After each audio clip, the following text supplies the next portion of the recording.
우리 할렐루야 샬롬하고 서로에게 축복하고 인사합니다. 할렐루야 샬롬 샬롬 샬롬 샬롬 샬롬. 하나님 사랑합니다. 여러분 주 안에서 사랑합니다. 야외 생각을 들으라 오늘 제목입니다. 여호와 또 로우도 야외 생각을 들으라. 아까 제가 이 부분 정리하면서 오늘 말씀을 한 1, 2주일 전에 제가 이렇게 정리를 하다 보니까 잊어버렸어요. 이사야 12장 말씀에 은혜가 있어서 이사야를 실어놓고 우리가 묵성을 거의 시편으로 하다 보니까 그냥 당연히 시편이려는 지금 가만히 보니까 당연히 이사야 4로 써져 있는 시가 아니라 로마서 12장 2절에 보면 하나님의 생각을 알 수 있는 방법이 세 가지로 말씀해주고 있어요. 너희는 이 세대를 본받지 말라. 우리 여기 나와 있죠. 로마서 말씀도 아마 실어져 있을 거고 로마서 그 윗부분의 말씀은 없네요. 예레미야 25장부터 나와 있네요. 로마서 12장 2절에 보면 너희는 이 세대를 본받지 말고 오직 마음을 새롭게 함으로 변화를 받아 하나님의 선하시고 기뻐하시고 온전하신 뜻이 무엇인지 분별하도록 하라. 이렇게 말씀하세요. 하나님의 온전한 뜻이 무엇인지를 분별하는 것이 가장 중요합니다. 사람과 사람 사이의 대화에서도 마찬가지죠. 하나님의 생각이 무엇인지를 알려면 첫째 이 세대를 본받지 말아야 되고 로마서 12장 2절에 말씀하시죠. 그리고 둘째로는 오직 마음을 새롭게 해야 되고 그렇죠? 셋째로 변화를 받아 살아가야만 하나님의 선하시고 기뻐하신 뜻을 우리가 깨달아 알 수가 있다. 하나님의 뜻을 깨달아 알면 세상 사는데 가장 마음에 평안이 와요. 하나님의 뜻이 그러하니 우리가 거기를 거부한다고 반대한다고 반항한다고 될 일이 아무것도 없다는 걸 우리가 너무나 잘 알죠. 이스라엘 백성들이나 열방의 국가들은 이런 하나님의 생각을 모르고 살았기 때문에 결국은 하나님의 심판을 받을 수밖에 없었다라는 것이 예레미야 50장의 말씀이에요. 이게 거의 아마 주일마다 와서 지금 50장까지 왔으니까 1년 정도를 예레미야를 설교한 것 같아요. 1년이 53주 정도 되거든요. 그렇기 때문에 우리 1년으로 왔습니다. 이런 바벨론에게 하나님의 예레미야 선지자를 통해서 51장까지 길게 심판의 말씀을 예언해요. 우리의 삶 속에서도 이런 말씀이 우리에게 가장 필요한 말씀, 그리고 그 나라들이 전부 망해가는 그 이유는 항상 교만했기 때문에, 순종하지 않았기 때문에, 무상숭배했기 때문에 세 가지입니다. 여성보다 아무리 강대국이라 할지라도, 아무리 힘과 지혜가 있는 인간이라 할지라도, 그 시대에 강대국이라 할지라도 지금 우리가 살고 있는 삶 속에서 우리가 아무리 지혜가 있고 권력이 있고 명예가 있고 가진 게 많다 할지라도 하나님의 뜻을 외면하고 무시하고 살아간다면은 결국은 무서운 심판을 피할 길이 없다라는 것을 깨달으라는 말씀입니다. 저와 여러분은 하나님의 뜻에 과연 잘 순종하고 살아가고 있는지, 저는요 하나님께서 성령께서 말씀을 강하게 하실 때는 저는 참지 않습니다. 그냥 무조건 오늘 저희가 이런 예배 드릴 생각 전혀 안 했거든요. 근데 글쎄요, 어저께부터 카톡이 하나 저한테 도착을 한 거를 늦게 봤어요. 어제 오후부터 제가 움직였다 보니까 6시간 넘어가지고 문자를 봤더니 중환자실에 그 심폐소생 하는 걸 계속 하고 있고, 그래서 의식이 없는 상태이시다고 기도해달라는 게 올라왔습니다.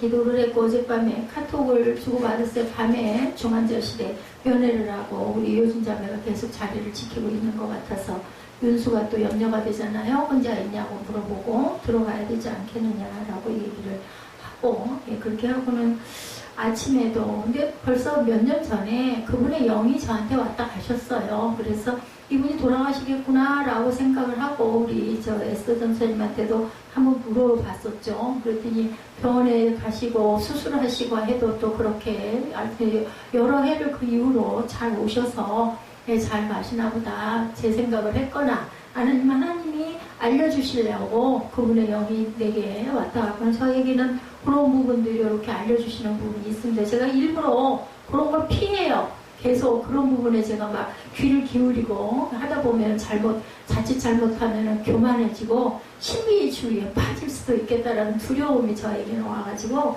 기도하는 부분도 그런 부분 때문에 내가 자꾸 더 기도하나? 이런 마음이 와서 어느 날인가부터는 그런 부분의 것들을 보지 않으려고 그걸 사모하지 않습니다. 그냥 되도록이면 말씀 중심으로. 근데 말씀이 제게 오면은 우리 요즘 집사님이 그나마 제일 가까이 있으면서 관계가 좋았고, 우리 에스더 전도사님도 그렇고 우리 요진 집사님도 그렇고 이 갈등이 좀 있었지 않아요? 근데 저는 그렇게 생각합니다. 우리는 모두 다 죄인이에요. 하나님 앞에서는. 그래서 요한일서 4장 말씀이 제게 계속 강하게 오더라고요. 보이지 않는 하나님을 너희가 사랑할 수 있느냐? 너희 형제를 미워한다면 그건 거짓말이다. 그 부분이 제게 계속 왔고, 그 다음에 잘못한 부분이 있으면 예배드리기 전에 출애굽기에도 말씀이 있죠. 근데 마태복음에도 같은 말씀이 있습니다. 먼저 예물을 드리기 전에 가서 사죄하고 본인에게 사죄하고 돌아와서 예물을 드리라. 우리가 그 육친에게도 잘못된 부분이 있잖아요. 또 물론 육친도 어른도 자녀에게 잘못한 부분이 있습니다. 그러면 뭐 우리가 기도하는 것도 좋고 있지만 살아계실 때 뭐 설령 얼굴을 못 뵙는다 하더라도 그분이 의식이 없다 하더라도 가서 일단은 그 부분에 대한 용서를 구하고 그리고 기도해드리고 와야 맞다고 저는 생각을 합니다. 돌아가신 다음에야 뭐 장례 어른이 잘들 찍으시지 않겠어요? 뭐 저희들보다 훨씬 더 발도 넓으시고 집안도 일과 친척도 많으시고 많이들 오시겠죠. 추도하러 오실 거고 물론 우리도 뭐 찾아뵈면 좋겠지만 저는 중요한 거는 아직 살아계실 때 그리고 아직은 내가 영으로도 들으신다고 그러잖아요. 혼수 상태에 있을 때도 그래서 중환자실 들어가면 말을 조심하라는 얘기를 많이 합니다. 다 듣기 때문에. 저희 어머니도 21일 동안 중환자실에서 의식 없이 계시다가 그냥 돌아가셨지만 눈물도 흘리셔요. 혼수 상태인데도 불구하고.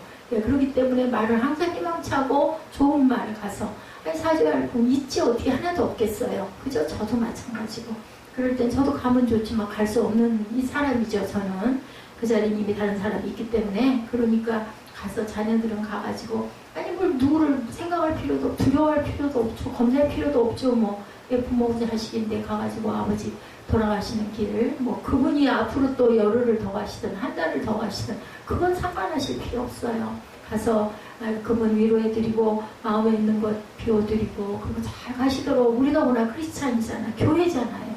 부족하지만 하나님 뵙기에 정말 부족한 저희들이지만 부끄럽지만 그래도 교회라면 저는 여러분들에게 전할 부분은 전하고 그리고 선택은 본인의 몫입니다. 어린 아들도 이제 17살밖에 안 된 어린 아들도 제가 이래라 저래라 얘기를 해봐야 들을 것만 들어요. 마찬가지입니다. 근데 저는 또 종의 입장입니다. 이중직을 가지고 있죠. 그렇기 때문에 하나님께서 주신 마음을 여러분들에게 전하지 않을 수가 없고 저도 기도하면서 회개했습니다. 그분을 온전히 일찍 오살리 기도원까지 가서 이틀 동안 금식까지 했는데 함께 가가지고 그분을 끝까지 제가 섬기고 하나님 안에서 귀한 하나님의 그릇으로 잘 닦아서 세워드리지 못한 거 그래도 어쨌든 간에 다음에 만난 배우자로 인해서 교회를 나갔다 하니 다행이고 남은 부분 여러분들 기도해 주시기 바랍니다. 우리 유민성 형제 위해서 기도해야 됩니다. 그 가정에 남매 항상 기도합니다. 그 아들만 구원을 받으면 내 가족들은 그래도 예수 안에 있는데 내 나머지 길을 잘 가야 되겠지만 그 부분을 위해서 기도해 주셔야지. 제가 하늘나라 언제 갈지 모르지만 뭐 내일 일지 어떻게 알겠습니까? 남의 일이 아니죠. 갔을 때 너 뭐하고 하니? 그러면 너무 부끄럽잖아요. 우리 가족, 우리 자녀들만이라도 예수 안에 있겠습니다. 라고 하나님께 아뢰을 수가 있어야 되겠죠. 우리의 사명이에요. 우리가 살아있는 목적입니다. 우리가 지금 살고 있는 건 하나님께 영광 돌리라고 뭐 그것이 어떤 부분으로 영광을 돌리든 우리 빛으로 하나님 낳아주셨잖아요. 그렇다면 누구를 통해서? 육신의 부모를 통해서 낳아주셨어요. 사실이니까. 그렇기 때문에 우리가 뭐 어떻든 상관없어요. 상대방들이 어떻게 하든 말든 나는 내가 할 도리만 묵묵히 하면 된다고 저는 생각합니다. 마음을 그렇게 주셔서 제가 생각하지도 않았던 부분에 예배를 진행을 했기 때문에 오늘 우리 김종국 집사님 아마 기도했을 것 같은데 제가 그래서 먼저 앞에 전도사님이 기도하게 하고 저는 회개 기도를 하게 부탁을 했던 거예요. 사실은 그분 가시는 길도 물론 마찬가지지만 내 마음에 있는 짐을 내려놓게 하려고 요한일서 말씀도 계셨고 마태복음 말씀도 오신 부분이고 그래서 정확하게 다시 한번 찾아보고 알지만 틀렸을 수도 있기 때문에 여러분들에게 증거해 드렸습니다. 오늘 하루는 뭐 또 내일이 될 수도 있겠지만 그래도 직접 찾아뵙지 못한다 하더라도 경건의 마음을 가지고 뭐 가무나 뭐 이런 너무 즐기는 부분이나 이런 걸 조금 줄이시고 마음으로 묵상하시는 저와 여러분 되시길 바랍니다. 우리가 하나님의 뜻을 깨닫고 순종하고 살아가는 저와 여러분들이 되셨을 때 하나님이 기뻐하시고 영광 받아주시고 우리 앞길을 또 평탄하게 결국 보면요 원수를 미워하지 않는 것도 그 사람을 위한 게 아니고 여러분들 아시죠? 너희를 위해서라고 말씀하셨어요. 우리 마음 안에 제가 엊그저께 참 안 좋은 일이 좀 있어가지고 아주 그것 때문에 잠을 못 자고 자꾸 그것 때문에 또 다시 들여다보고 그러면 안 되는데 안 되더라고요. 잘. 막 그냥 한탄이 되고 원망이 되고 그거 비우느라고 굉장히 애쓰고 그 뭐 그렇게 하고 있는다고 나아질 일이 아무것도 없잖아요. 일단은 비워야 됩니다. 우리 봅니다.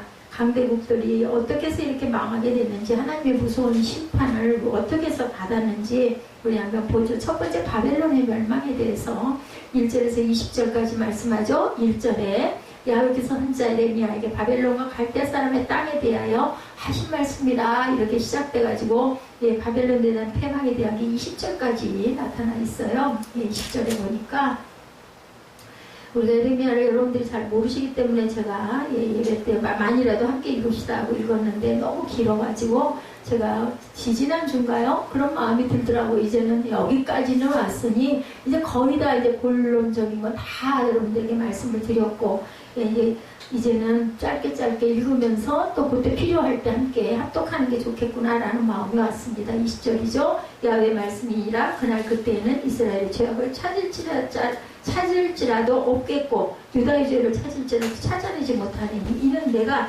남긴 자를 용서할 것이니라. 하나님께서는요 악한 자들이라도요 줄이기를 원하시는 게 아니라 어떻게든지 회복되게 하시고 살려놓기를 원하신다는 부분이 바벨론의 멸망에도 보니까 끝에는 그저 용서해 주리라 라고 말씀하신 것처럼 20절에도 남은 자를 내가 용서할 것이다 이렇게 말씀을 끝맺고 있습니다. BC 612년에 바벨론에 나보폴라살은 강대국 아수르를 멸망시켜가지고 새로운 강대국으로 등장했죠. 그리고 나보폴라살의 아들인 느부갓네살의 이름은 아마 여러분들 아실 거예요. 나보폴라살이라는 이름은 좀 생소하지만 느부갓네살 왕은 꿈을 통해서도 많이 알려졌죠. 강대국 애국까지 멸망시킴으로 바벨론은 명실공히 열국의 패권자로 등장을 합니다. 그러나 이렇게 신속하게 바벨론이 강대국이 된 것은 하나님의 섭리예요. 그때는 여러분들 모르시지만 내가 잘해서 내가 잘나서 내가 이렇게 잘한 것 같고 내가 가정을 이렇게 꾸린 것 같고 우리 세빈 예배에서 가정이 가장 기본 단위고 하나님의 축복을 받아야 마땅한 그러한 아주 가장 작은 공동체죠. 그렇기 때문에 우리가 가정을 잘 세워나가야 되고 모든 사람들이 원하는 건 행복한 가정을 꾸리기를 원한다. 근데 요즘에 그렇지가 못하잖아요. 그런 말씀을 한 것처럼 하나님의 섭리예요. 여러분들의 만남도 우리가 같이 예배함도 제가 이 자리에 서 있음도 우리는 몰랐지만 제가 좀 일찍 알았으면 얼마나 좋았겠습니까? 그죠? 정말 후회가 되는 부분이 많은데 이 미련해가지고 우리가 늦게 깨달아 알았죠. 하나님의 뜻은 바벨론을 심판의 도구로 삼아서 남녀들을 비롯한 열방들의 죄악을 징벌하고자 하셨어요. 여러분들 아시죠? 쭉 우리가 장마다 보고 왔기 때문에 그래서 바벨론을 심판의 도구로 어디까지? 이스라엘까지 다 멸망하게 했잖아요. 바벨론 포로 70년을 살게 하죠.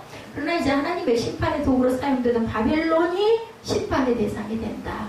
하나님이 쓰셨는데 이제는 너무나 완악하게 너무나 우상숭배를 많이 하고 말을 듣지 않아가지고 그동안 예레미야가 계속 40여 년 동안을 그렇게 외쳤는데도 안 듣다 보니까 이제는 심판을 하시죠. 바벨론이 심판의 대상이 된 까닭은 하나님께서 부여한 강력한 힘으로 인한 교만이었다. 그래서 제가 그런 걸 깨달았어요.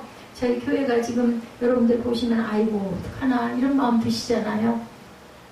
아무도 그렇게 생각 안 했단 말이죠. 교회 이 자리에 올 때도 꿈으로 보여주시고 가장 아름다운 모습을 보여주셨어요. 전 그거 제가 무슨 착각을 하거나 무슨 너무나 환상을 그려서는 그런 걸 저는 되도록이면 안 하려고 하는 사람이다 보니까 꿈으로 정확하게 보여주시고 환상으로 보여주시고 근데 왜 이래요? 그죠?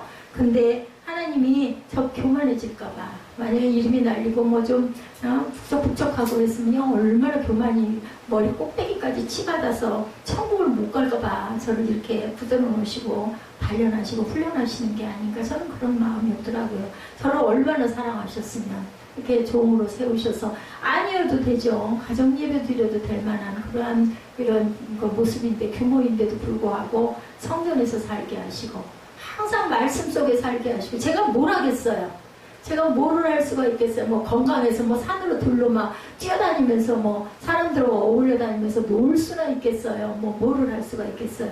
할아버지가 항상 성경 들여다보고 말씀 여러분들 새벽 예배하고 주중 예배 그 준비하는 것만 해도요. 예, 일주일이면 8편. 게다가 그죠 주보 만드는 부분 그런 부분 하다 보면 저는 일주일에 언제 가는지를 모르게 예, 유일하게 가는 데가 예, 그 수영 할 수 있는 게 수영밖에 없기 때문에 거기 가가지고도 예, 제가 얘기했잖아요. 누워서 맨날 기도한다. 기도 다른 기도 아니에요. 여러분들 그냥 찬양이 귀여우거나 아니면 아닐 때는 샬롬 그 샬롬 하기 참 좋아요. 호흡하면서 천정을 보니까 너무 좋아요. 파란 칠이 이렇게 되어 있어 하늘같이 저는 느껴지거든요.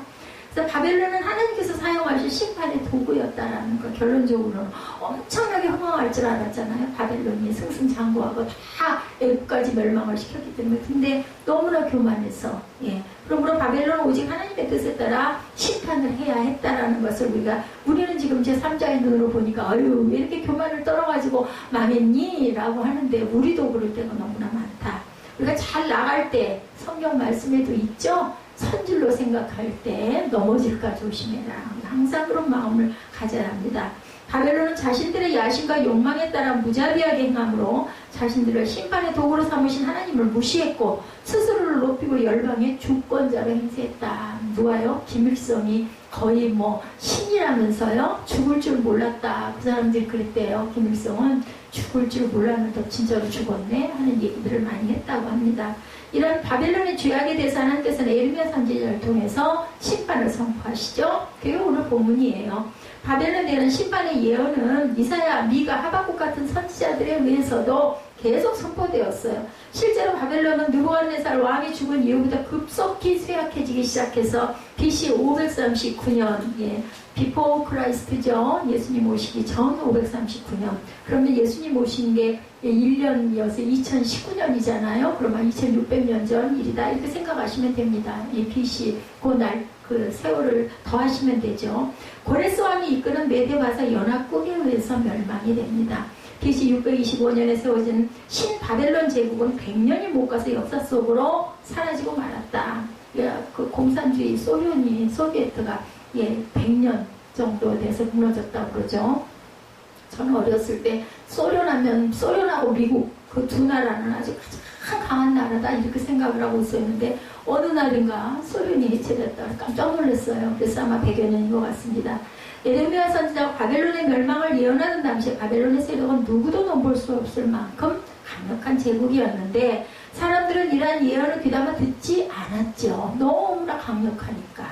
나라 세력이 강하니까 뭐 무너질 일이 뭐 있겠어요. 말도 안 돼였겠죠. 뭐 약간 망하게 생겼어야 그럴 수 있겠다 생각을 하죠. 절대 생각을 안 했습니다.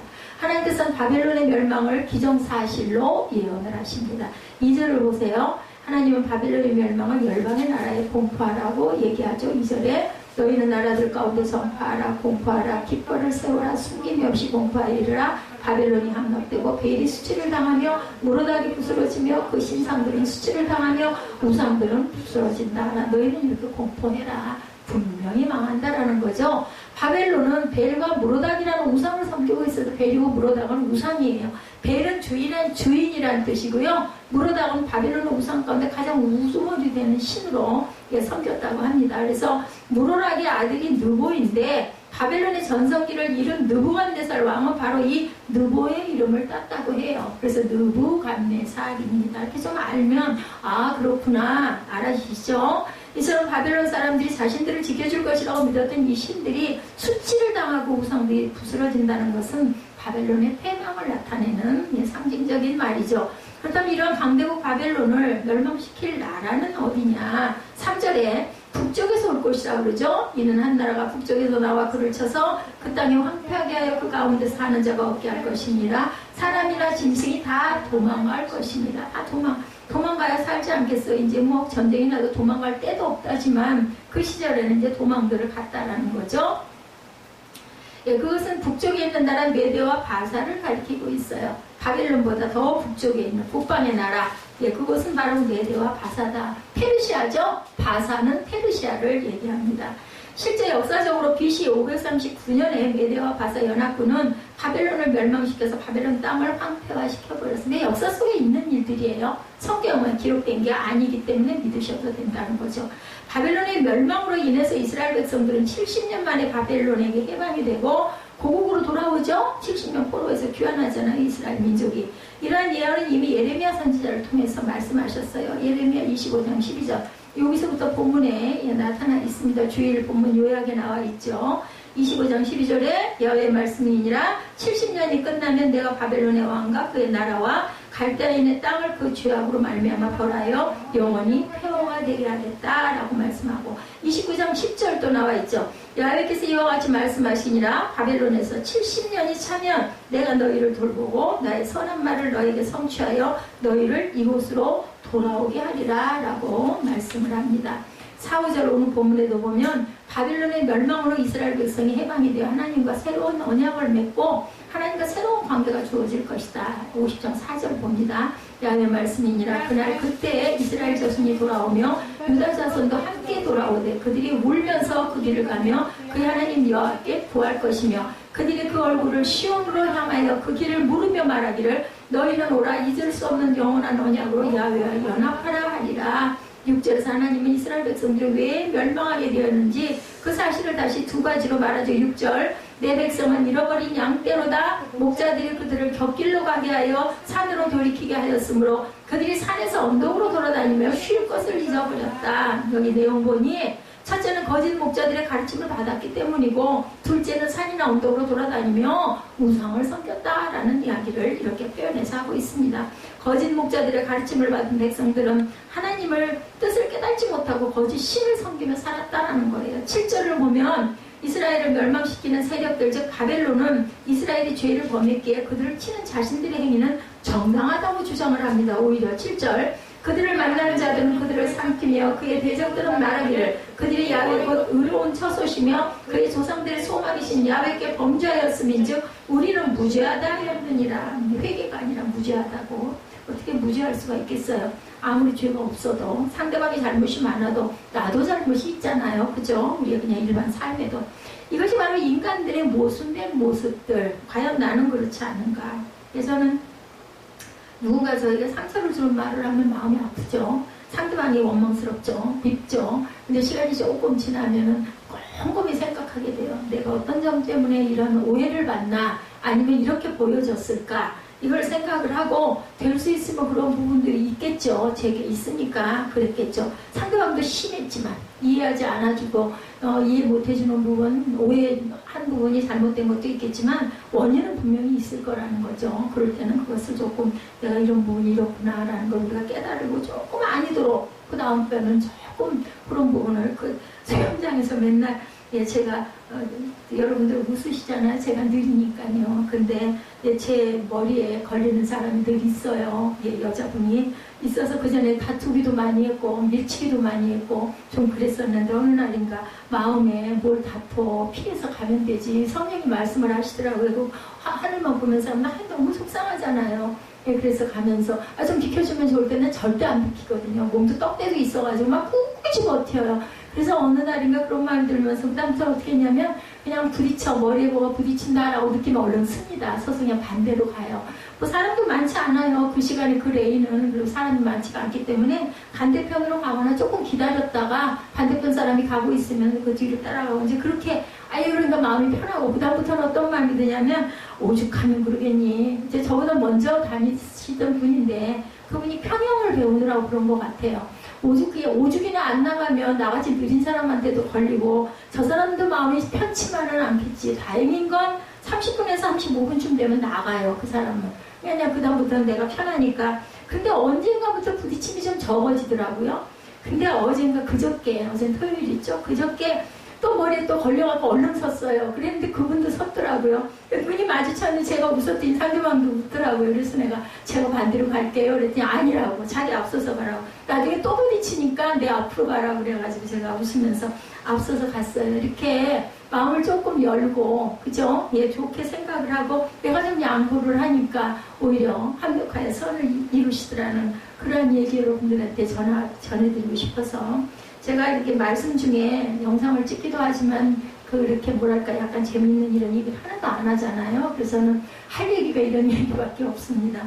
근데 어쨌든 간에 저는 하나님의 은혜도 안 하는 생각을 했어요. 뭐 이기려고 하고 너 느린데 비켜야 할 거 아니야? 이런 눈초리로 보다 보니까 다퉜는데 예, 그 마음이어서 제가 양보를 했더니 오히려 좋은 관계가 돼서 다음에 만나면 더 정다워질 것 같다는 생각이 들더라고요. 예수님이 마태복음 7장 3절에서 5절에 이런 말씀하잖아요. 어찌하여 형제의 눈 속에 있는 티는 보면서 내 눈에 있는 들보는 못 보느냐라고 하죠. 보라 내 눈 속에 들보가 있는데 어찌하여 형제가 말하기를 나로 내 속에 있는 티를 빼게 하려 하겠느냐. 외식하는 자여 먼저 내 눈 속에 들보를 빼라. 그 위에 밝히 보고 형제의 눈 속에 티를 빼리라. 나는 더 냄새나. 그러면서 아유 너 냄새나 씻어. 이제 이런 얘기 한다는 쉬운 얘기로 예수님은 자신을 돌아보지 않고 남을 판단하는 자를 외식하는 자라고 얘기합니다. 외식하는 자가 받아야 될 벌 뭔지 여러분들 아세요? 마태복음 24장 51절이죠. 외식하는 자가 받을 벌에 처하리니 거기서 슬피 울며 이를 가리라. 뭐예요? 쫓겨나죠. 문 밖으로. 예, 우리가 천국 안에 못 들어간다는 거예요. 그래서 우리는 용서해야 돼요. 내 마음에 그 분이 있다 할지라도 이해하고 용서하고 그래야 저와 여러분에게 하나님이 아시잖아요. 긍휼히 보시는 축복이 임합니다.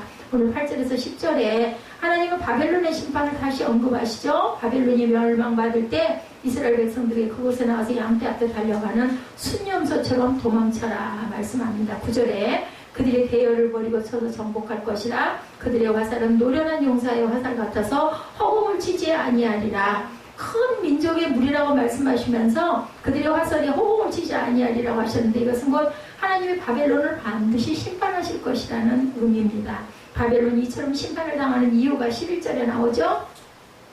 나의 소유를 노약하는 자여 너희가 즐거워하며 기뻐하고 타작하는 송아지같이 발곡을 구르며 군마같이 우는도다. 12절 그러므로 너희의 어머니가 큰 수치를 당하리라. 너희를 낳은 자가 치욕을 당하리라. 보라 그가 나라들 가운데 마지막과 광야와 마른 땅과 거친 계곡이 될 것이며 야훼 진노로 말미암아 주민이 없어 완전히 황무지가 될 것이라. 바벨론을 지나가는 자마다 그 모든 재난에 놀라며 탄식하리로다 라고 얘기하죠. 뛰는 송아지처럼 약탈하고 짓밟았다. 심지어는 이렇게 말씀하고 있습니다.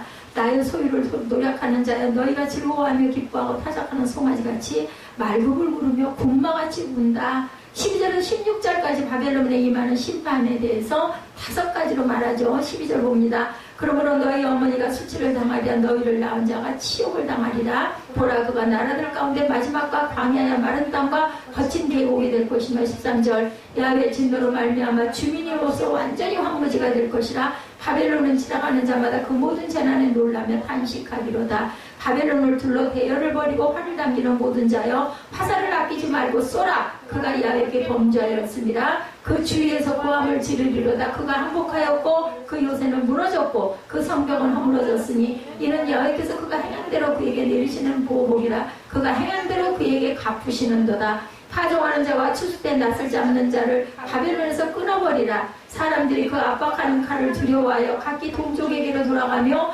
고향으로 도망하리라. 근데 중요한 거는 여러분들 우리는 성경에 기록되어 있고 정리가 되어 있으니까 아는 역사적인 이 사실이 실제로 일어났다는 것을 여러분들이 믿으셔야 합니다. 첫째로 너의 어미가 수치를 당하리라는 거죠. 송아지가 하나님의 소유를 망쳤기 때문에 송아지가 어미인 바벨론 땅을 심판할 거라 이렇게 말씀합니다. 그래서 자녀가 잘못되면 부모가 욕을 들어요. 그죠? 그래서 잘 길러야 합니다. 둘째로 그가 나라들 가운데 마지막이 될 것이라고 얘기하죠. 강대국 바벨론 지고 이제 세계에서 가장 보잘것없는 나라로 전락하게 되리라. 셋째로 큰 성 바벨론은 사람들이 살지 않는 폐허로 변할 것이라. 우리가 읽은 내용이에요. 넷째로 큰 성 바벨론은 집중적인 공격을 받을 것이고 다섯째로 바벨론 땅에는 농사 짓는 사람도 없을 것이며 포로들도 모두 고향으로 돌아갈 것이다. 이러한 모든 일을 누가 하셨다? 15절에 이는 야훼께서 그가 행한 대로 그에게 내리시는 보복이다. 그가 행한 대로 그에게 갚으시는도다. 우리는요 잘못된 부분을 납작 엎드려서 항상 회개할 줄 알아야 됩니다. 뭔가 마음에 꺼림한 게 있으면 그냥 넘기지 말고 그 정도쯤이야 하지 마시고 그 부분도 우리가 잘못된 부분을 상대방 탓을 하지 말고 이거 제가 잘못했습니다. 네, 그분도 깨닫게 주옵소서 하고 우리가 기도해야 합니다. 하나님은 일찍이 이스라엘 백성들이 바벨론에서 70년 참 고향으로 돌아오도록 하시겠다고 약속하셨죠. 그 약속에 대한 확인을 17절에서 20절까지 세 가지로 말씀하는데 첫째로 이스라엘은 흩어진 양이다. 17절에서 20절까지 우리 볼까요? 예. 이스라엘은 흩어진 양이라 사절이 그를 따르도다. 처음에는 아수르 왕이 먹었고 다음에는 바벨론의 느부갓네살 왕이 그의 뼈를 깎도다. 그러므로 만군의 야훼 이스라엘 하나님이 이와 같이 말하노라. 보라 내가 아수르의 왕을 벌한 것 같이 바벨론의 왕과 그 땅을 벌하고 이스라엘을 다시 그의 목장으로 돌아가게 하리니 그가 갈멜과 바산에서 양을 기를 것이며 그의 마음이 에브라임 길르앗산에서 만족하리라. 야훼의 말씀이니라. 그날 그때는 이스라엘의 죄악을 찾을지라도 없겠고 유다의 죄를 찾을지라도 찾아내지 못하리니 이는 내가 남긴 자를 용서할 것이니라. 아까 우리가 20절 읽었었죠. 예, 하나님은 이스라엘을 완전히 버리신 게 아니라 잠깐 호를 내셨다라는 거죠. 못 버리셔요. 어떻게 자녀를 버립니까, 여러분들?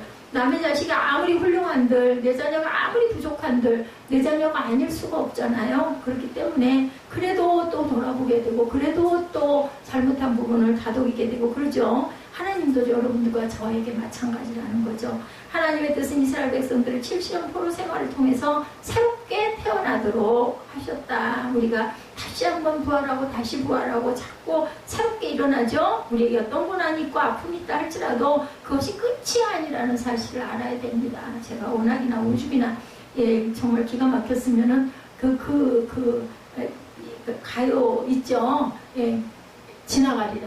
제가 그 가사가 생각이 나는. 지나갑니다. 어떤 상황이 돼도 그 상황이 그대로 있는 일은 없습니다. 하나님의 뜻은 그 고난을 통해서 나를 새롭게 변화받도록 하는데 있다는 사실을 우리의 삶 속에서도 우리 생활 가운데도 여러분들 어려운 일이 있을 때 분명히 지나갈 것이고 내가 여기서 어떤 것을 깨달아야 되며 어떤 것을 풀려내야 되며 다음에 이런 일이 또 있을 때는 이때는 내가 어떻게 대처해야 될까 이런 생각을 하셔야 우리의 삶에 조금씩 그죠? 예, 좀 평탄해지고 두 번째는 좀 쉽지 않습니까? 이렇게 되실 겁니다. 나를 실족시키고 실망시키고자 하는 하나님의 뜻이 절대가 아니고 하나님의 자녀답게 살기를 원하신다. 둘째로 이스라엘을 다시 목장으로 돌아가게 하시겠다고 하죠. 19절에 갈멜과 바산과 에브라임과 길르앗의 네 곳에 목초지는 이스라엘의 유명한 초원지대예요. 19절에 이스라엘을 다시 그의 목장으로 돌아가게 하리니 그가 갈멜과 바산에서 양을 기를 것이니까 평안하게 잘 살 거라는 뜻을 갖고 있죠. 아수르와 바벨론을 멸하고 이스라엘을 이러한 푸른 초장으로 이제 인도하시겠다. 역사적으로 이스라엘은 BC 538년에 해방되어서 고국으로 돌아옵니다. 하나님의 약속은 1.1야에게 변함도 없고 반드시 이루어지죠. 마태복음 5장 18절입니다. 천지가 없어지기 전에는 율법의 일도 결코 없어지지 아니하고 다 이루리라. 하나님의 말씀이 소설책 내용이 아니에요. 어떤 허무맹랑한 허위로 기록된 그러한 그 기록이 아닙니다. 여러분들 그 팩트라는 말 잘 아시죠? 예, 그 팩트, 사실이라는 것. 천지를 말씀으로 창조하시는 창조주 하나님의 약속이 성경에 기록된 사실이다. 이스라엘을 목장으로 돌아가게 하시겠다는 약속처럼 하나님의 택하신 받은 자녀들은 반드시 하나님 나라로 돌아가게 됩니다. 저는 길 잃어버릴까봐 그게 늘 세상에서 제가 길 치잖아요. 그러다 보니까 천국 가는 길 잃어버리지 말라고 누구도 위독하시다고 하고 아프시다고 그러면은 저 항상 기도하는 게 뭐 땅에서 더 있으면 또 얼마나 더 있겠어요. 그죠? 언젠가 가잖아요. 그럼 언제든 그건 우리가 상관할 바가 아니고 그건 길 잃어버리지 않고 예수님 품에 하나님 품에 잘 안길 수 있도록 하나님 축복하여 주옵소서. 성령님 인도하여 주옵소서 기도합니다. 요한복음 14장 2절에서 3절이죠. 내 아버지 집에 거할 곳이 많도다. 그렇지 않으면 너에게 일렀으되 내가 너희를 위하여 거처를 예비하러 가노니 가서 너희를 위하여 거처를 예비하면 내가 다시 와서 너희를 내게로 영접하여 나 있는 곳에 너희도 있게 하리라 고 말씀을 합니다. 내가 하나님을 떠나지 않는 이상 하나님은 반드시 나를 천국으로 인도하신다라는 것. 그래서 절대로 정신줄을 놓으면 안 돼요. 어디를 향한? 천국을 향한 내가 갈 길, 그것만 바라봐야 됩니다.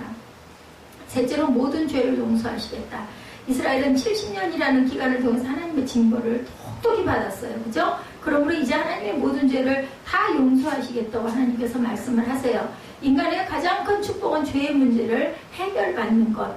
내가 회개한다고 해서 죄가 해결되는 것은 아니죠. 예, 하나님의 용서가 있을 때 진정한 회개가 이루어진다는 것을 또한 우리가 알아야 됩니다. 그리고 회개를 했으면 다시는 반복하지 않아야 돼요. 근데 또 반복할 때가 있어요. 뭐 어쩌겠어요? 또다시 하나님 부족합니다. 이거 다시 반복하지 않게 해주옵소서. 우리는 바로 예, 회개를 해야 합니다. 하나님의 용서에는 반드시 예수 그리스도의 보혈의 피의 공로가 있어야 한다는 것. 그러므로 예수 그리스도의 십자가 피가 없는 용서는 용서가 아니다. 히브리서 9장 22절이죠. 율법을 따라 그의 모든 물건이 피로써 정결하게 되나니 피 흘림이 없은즉 사함이 없도다. 빨간불로 제가 예, 써놔서 빼곡이 들어차 있어도 눈에 아마 띌 거예요. 빠진 게 있고 구절이 조금 끝 구절이 너무 길면 제가 자를 수밖에 없습니다. 왜냐하면 좀 다 실어드리려고 노력은 합니다.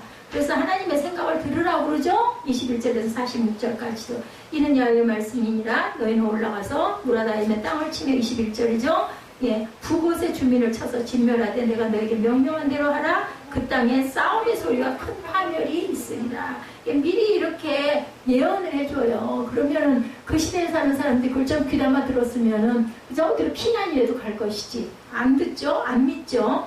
예, 그래서 바벨론의 멸망을 예언하던 시가 바벨론이 아수르를 멸망시킨 이유라는 것을 우리가 알 수가 있는데, 바벨론이 강대국 아수르를 BC 612년에 멸망시켰기 때문에 바벨론에 대한 심판의 예언의 말씀이 주어진 것은 그 후다. 그러므로 바벨론이 BC 539년에 메데 바사에 멸망하였으므로 70년 이후에 일어날 말씀을 지금 하나님은 예언하고 계신 거예요. 하나님은 약 70년 후에 일어날 예언의 말씀을 모든 나라에게 전포하고 공포하라고 하죠. 아까 1절에. 다시 말해서 하나님의 뜻을 온 세상에 전하라는 겁니다. 1, 2절에 우리 아까 읽었죠. 오늘 이 말씀을 보고 들은 우리에게도 전해지고 있고, 이 설교를 통해서 또한 온 세상에 역사적으로 이루어진 놀라운 일이 전해지고 있는 거예요. 있었던 일, 사실 이 놀라운 하나님의 계획과 생각을 기억하고 살아계신 하나님을 경외하는 저와 여러분들이 되셔야겠습니다. 뭐 무조건 무서워할 필요는 없어요. 단 하나님이 하시는구나 라는 것을 인정하시면 됩니다. 특히 21절부터 확고하게 분명하게 바벨론의 멸망을 예언하고 있는데 5가지로 살펴봅니다. 21절에 보면 내가 너에게 명령한 대로 하겠다라고 하죠. 바벨론의 두 지명 무라다임과 북곳이 언급되면서 바벨론 땅에 큰 파멸이 있을 것이다 이렇게 얘기하죠. 21절 이는 야훼의 말씀이니라. 너희는 올라가서 무라다임의 땅을 치며 북곳의 주민을 쳐서 진멸하되 내가 너에게 명령한 대로 하게라. 23절에도 보면 바벨론은 온 세계의 망치로 비유해요. 그 망치를 꺾으시고 부수어뜨린다는 붙들으시는 분이 하나님이시다. 23절 우리 볼까요? 네. 온 세계의 망치가 어찌 이리 꺾여 부서졌는고 바벨론이 어찌 그나들 가운데 황무지가 되어 있는고 바벨론아 내가 너를 잡으려고 올무를 놓았더니 너가 깨닫지 못하여 걸렸고 내가 야훼와 싸웠으므로 발각되어 잡혔도다. 야훼께서 그의 병기창을 열고 분노의 무기를 꺼내면 주 만군의 야훼께서 갈대 사람 땅에 행할 일이 있습니다. 먼 곳에 있는 너희는 와서 그를 치고 그의 곳간을 열고 그곳에 곡식더미처럼 쌓아올려라. 그를 진멸하고 남기지 말라. 이렇게 말씀하죠. 예, 완전히 뭐라고 말씀하세요? 이제 너희들 그렇게 해야 된다. 남기지 말라고 명령을 합니다. 예레미야 45장 4절에도 보면 예레미야 45장 4절에 뭐라고 하셨어요? 보라 내가 세운 것을 헐기도 하며 내가 심은 것을 뽑기도 하나니 온 땅에 그러하겠구나. 아니 뭐 하나님이 심은 거를 뽑는 거 뭐 누가 뭐라고 하겠어요? 이렇게 하신다라는 겁니다. 둘째로 바벨론은 자신들이 싸운 상대가 메대와 바사가 아니라 하나님이라는 사실을 너희가 잊지 말아라. 24절에서 28절에 예, 말씀하죠. 내가 너를 잡으려고 올무를 놓았더니 내가 깨달지 못하여 걸렸고 내가 야훼에 싸웠으므로 발각되어 잡혔다. 아까 우리가 읽은 것처럼. 예, 그리고 26절에 보면 먼 곳에 있는 너희는 와서 그를 치고 그의 곳간을 열고 그것을 곡식더미처럼 쌓아올려 그를 진멸하고 남기지 말라. 그의 황소를 죽이라. 그를 도살하려 내려보내라. 그들에게 화 있도다. 그들의 날 그걸 받을 때가 있음이로다. 바벨론 땅에서 도피한 자의 소리여 시온에서 우리 하나님 야훼에 보복하시는 것 그의 성전에 보복하시는 것을 선포하는 소리다. 예, 이렇게 올무를 놔도 너희가 깨달지도 못했구나 라고 말씀합니다. 자신의 병기창을 열었다라고도 말씀합니다. 26절에 먼 곳에 있는 너희는 와서 그를 치고 곡관을 열어서 곡식더미처럼 쌓아올려라. 그를 진멸하고 남기지 말라고 말씀합니다. 황소를 다 죽이라고 그러죠. 또 28절에도 보면 그의 성전에 보복하시는 것을 선포하는 소리라고도 말씀합니다. 하나님을 온전히 의지하고 살아가는 사람들에게는 하나님이 직접 싸워주신다라는 말씀입니다. 에베소서 6장 12절이죠. 우리의 씨름은 혈과 육을 상대하는 것이 아니요 통치자들과 권세자들과 이 어둠의 세상 주관자들과 하늘에 있는 악의 영들을 상대합니다. 인간이 악한 영과 싸운다는 것은 백전백패 할 수밖에 없어요. 그죠? 그래서 하나님 우리에게 성령을 보내주시고 그 성령은 우리의 연약함을 감당하신다고 합니다. 로마서 8장 26절이죠. 이와 같이 성령도 우리의 연약함을 도우시나니 우리는 마땅히 기도할 바를 알지 못하나 오직 성령이 말할 수 없는 탄식으로 우리를 위하여 친히 간구하십니다.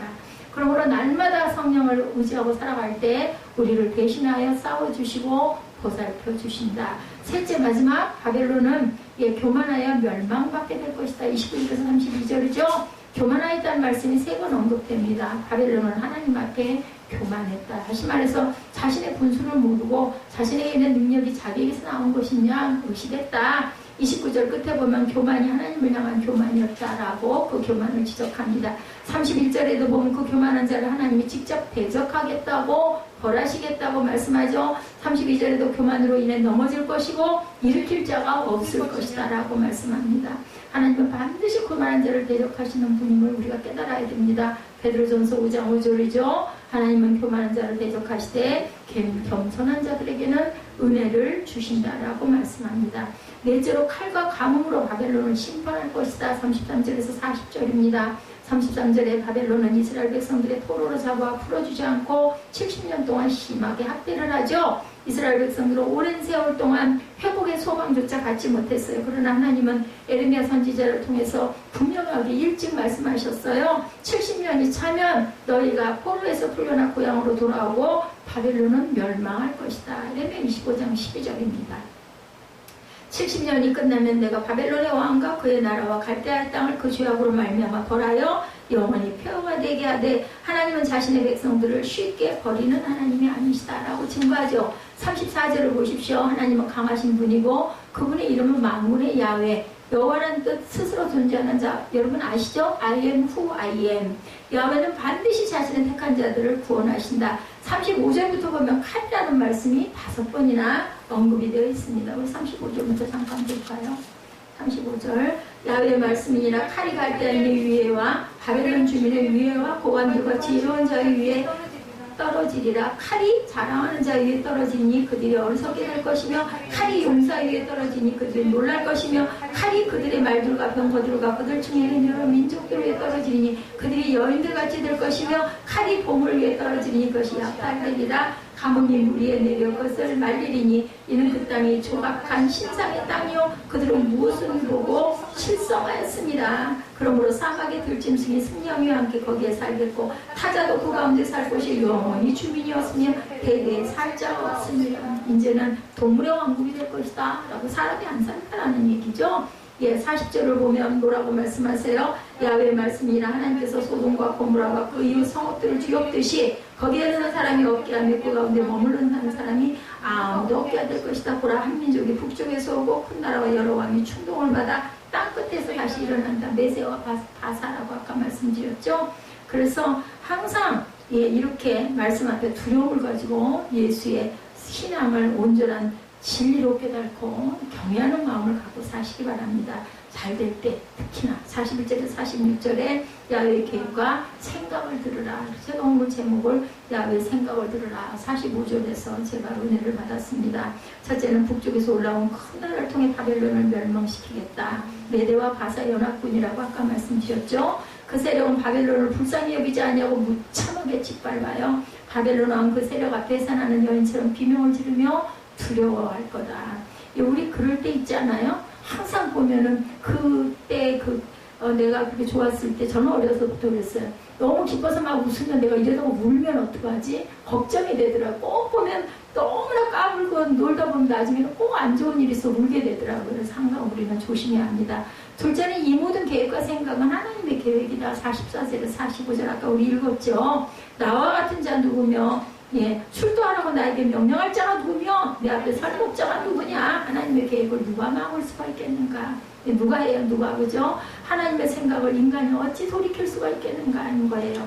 하나님은 자신의 뜻대로 나를 세우시기도 하고 패하기도 하시죠. 나라와 인간의 흥망성쇠가 하나님의 주권 안에 있다는 것을 깨달아야만 우리나라가 이렇게 잘 살아가고 대한민국이 다 이렇게 버티고 있어서 우리가 이렇게 잘 살 수 있는 거잖아요. 그리고 나라가 만약에 없다면 우리 어떻겠어요 지금.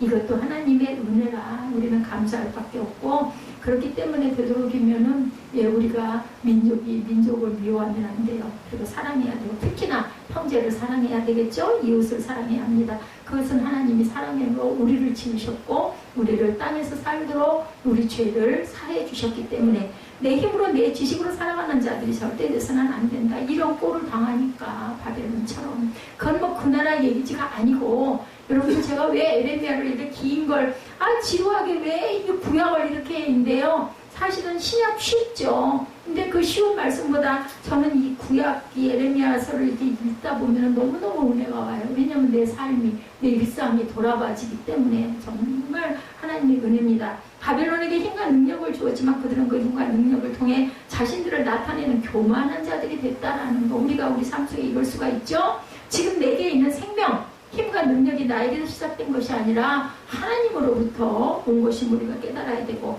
그 힘과 능력으로 더욱 하나님을 의지하고 살아가야 될 것이다. 그래도 단명아리라고 어렸을 때 그렇게 뭐 흙을 많이 집어먹어가지고 오래 못 살 거라고 그랬더니 양반이 79년 사셨어요. 뭐 내년까지 계실지는 모르겠지만 80년 살았으면은 그죠? 갈렙처럼 내가 80이 됐지만 이게 강건합니다 라고 외칠 수 있는 그 나이까지 가셨어요. 그때는 또 생명이 길었지만 그래서 하나님의 은혜로 그래도 예수 믿게 되셔서 얼마나 감사한가.